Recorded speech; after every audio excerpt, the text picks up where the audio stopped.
తెలంగాణ మహిళలకు good news చెప్పారు CM Revanth Reddy. త్వరలోనే రాష్ట్రంలో మహిళా శక్తి సూపర్ బజార్లు ఏర్పాటు చేస్తామని ప్రకటించారు. మహిళా వారోత్సవాల సందర్భంగా రాష్ట్ర వ్యాప్తంగా 8,000 మహిళా సంఘ భవనాలకు శంకుస్థాపన చేశారు. మహిళా శక్తి సూపర్ బజార్లో మహిళలు పెట్టుబడి పెట్టండి కోరారు సీఎం రేవంత్ రెడ్డి. నాణ్యమైన ఉత్పత్తులకు వాటిని చిరునామాగా మార్చాలని పిలుపునిచ్చారు. మహిళా సంఘాల ఉత్పత్తుల కోసం గోదాములకు స్థలాలు ఇస్తామన్నారు. మహిళల అభివృద్ధితోనే రాష్ట్ర అభివృద్ధి సాధ్యమన్నారు.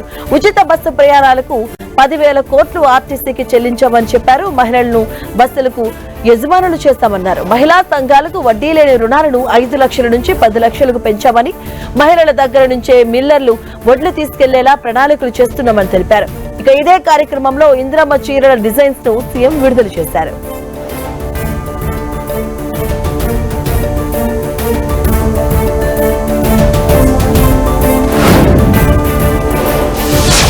హైదరాబాద్ మెట్రోకు బిగ్ రిలీఫ్. మెట్రో రైలుకు భారీ ఆర్థిక ప్రయోజనం చేకూరింది. ఇండియన్ రైల్వే ఫైనాన్స్ కార్పొరేషన్ తో హైదరాబాద్ మెట్రో కీలక రీఫైనాన్సింగ్ ఒప్పందం కుదుర్చుకుంది. 13,600 కోట్ల రుణ సదుపాయానికి సంబంధించిన ఈ ఒప్పందంపై ఢిల్లీలో సంతకాలు జరిగాయి. ఐఆర్ఎఫ్సి సీఎండీ మనోజ్ కుమార్ దుబే, తెలంగాణ ప్రభుత్వ ప్రధాన కార్యదర్శి రామకృష్ణారావు సమక్షంలో ఈ ఒప్పంద ప్రక్రియ పూర్తయింది. హైదరాబాద్ మెట్రోకు దీర్ఘకాలిక ఆర్థిక బలం చేకూర్చే కీలక అడుగుగా ఈ ఒప్పందాన్ని అధికారులు అభివర్ణించారు. తెలంగాణ ముఖ్యమంత్రి రేవంత్ రెడ్డి నాయకత్వంలో పట్టణ రవాణా వ్యవస్థను మరింత బలోపేతం చేయడానికి ప్రభుత్వం కట్టుబడి ఉందని సీఎస్ రామకృష్ణారావు తెలిపారు. హైదరాబాద్ దేశ ఆర్థిక వృద్ధికి కీలక కేంద్రంగా ఎదుగుతుందని, మెట్రో కనెక్టివిటీ విస్తరణతో ట్రాఫిక్ రద్దీ తగ్గి ప్రజలకు మెరుగైన రవాణా సౌకర్యాలు అందుతాయని తెలిపారు. ఈ ఒప్పందం ప్రకారం ప్రస్తుతం ఉన్న రుణాలను రీఫైనాన్స్ చేసేందుకు 13,600 కోట్ల రుణం మంజూరు చేయనున్నారు.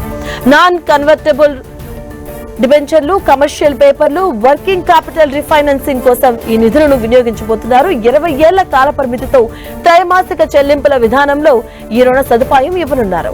ఇక రీఫైనాన్సింగ్ ద్వారా హైదరాబాద్ మెట్రోపై ఉన్న ఆర్థిక భారం తగ్గడమే కాకుండా భవిష్యత్తులో విస్తరణ ప్రణాళికలకు కూడా ఆర్థిక వెసులుబాటు కలుగనుంది. మరో కీలక పరిణామంగా లారెన్స్ అండ్ టూబ్రో నుంచి LNT metro rail Hyderabad limited 100% యాజమాన్యం తెలంగాణ ప్రభుత్వానికి బదిలీ కానుంది.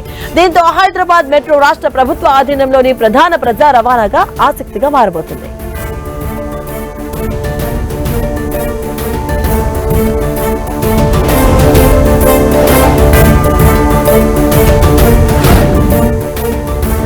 భారత ఎలక్ట్రిక్ వాహన మార్కెట్ మరో కీలక మైలురాయిని చేరుకుంది. ఏప్రిల్ నెలలో దేశీయంగా అమ్ముడైన కొత్త కార్లలో ఈవీ కార్ల వాటా 5.8% చేరుకుంది. దీంతో తొలిసారిగా అమెరికాను అధిగమించింది. ఇక వాహన రిజిస్ట్రేషన్ డేటా ప్రకారం మార్చిలో ఈ వాటా 5.1% ఉంటే గత ఏడాది ఇదే సమయంలో 3.7% మాత్రమే ఉంది. కొత్త మోడళ్లు లాంచ్ కావడం, పెరుగుతున్న వినియోగదారుల ఆసక్తి, ఇంధన ధరల భయాలు భారత మార్కెట్లో ఈవీల అమ్మకాలకు ప్రధాన కారణాలుగా కనిపిస్తున్నాయి. అమెరికాలో బ్యాటరీ ఈవీ అమ్మకాల వాటా ప్రస్తుతానికి 5.1% పడిపోయాయి. అయితే మొత్తం అమ్మకాల పరిమాణంలో మాత్రం అమెరికా ఇప్పటికీ మన దేశం కంటే ముందంజలోనే ఉంది. ఏప్రిల్లో దేశీయంగా సుమారుగా 23,500 ఎలక్ట్రిక్ కార్లు అమ్ముడవగా అమెరికాలో ఈ సంఖ్య 70,000 దాటింది. ప్రపంచంలో 3వ అతిపెద్ద కార్ల మార్కెట్ అయిన భారత్ లో పోలిస్తే అమెరికా మార్కెట్ పరిమాణం దాదాపు 3 రెట్లు పెద్దది కావడం ఇందుకు ప్రధాన కారణం. అమెరికాలో టెస్లా ఈవీ మార్కెట్ పై ఆధిపత్యం చెలాయిస్తూ ఉండగా తర్వాత స్థానాల్లో జనరల్ మోటార్స్, ఫోర్డ్, హ్యుండై ఉన్నాయి. ఇక మన మార్కెట్ లో మాత్రం టాటా మోటార్స్ అగ్రస్థానంలో కొనసాగుతుంది. ఏప్రిల్లో కంపెనీ 8,543 ఎలక్ట్రిక్ కార్లను విక్రయించింది. గత ఏడాదితో పోలిస్తే 92% వృద్ధిని నమోదు చేసింది. మహీంద్రా అండ్ మహీంద్రా 5,413 యూనిట్లతో రెండో స్థానంలో ఉండగా జేఎస్డబ్ల్యూఎంజీ మోటార్ ఇండియా 5,006 యూనిట్ల అమ్మకాలతో మూడో స్థానంలో నిలిచింది. పశ్చిమాస యుద్ధం కారణంగా ఇంధన ధరలు మరింత పెరుగుతాయన్న అంచనాలు వినియోగదారులను ఈవీల వైపు మళ్లిస్తున్నాయి.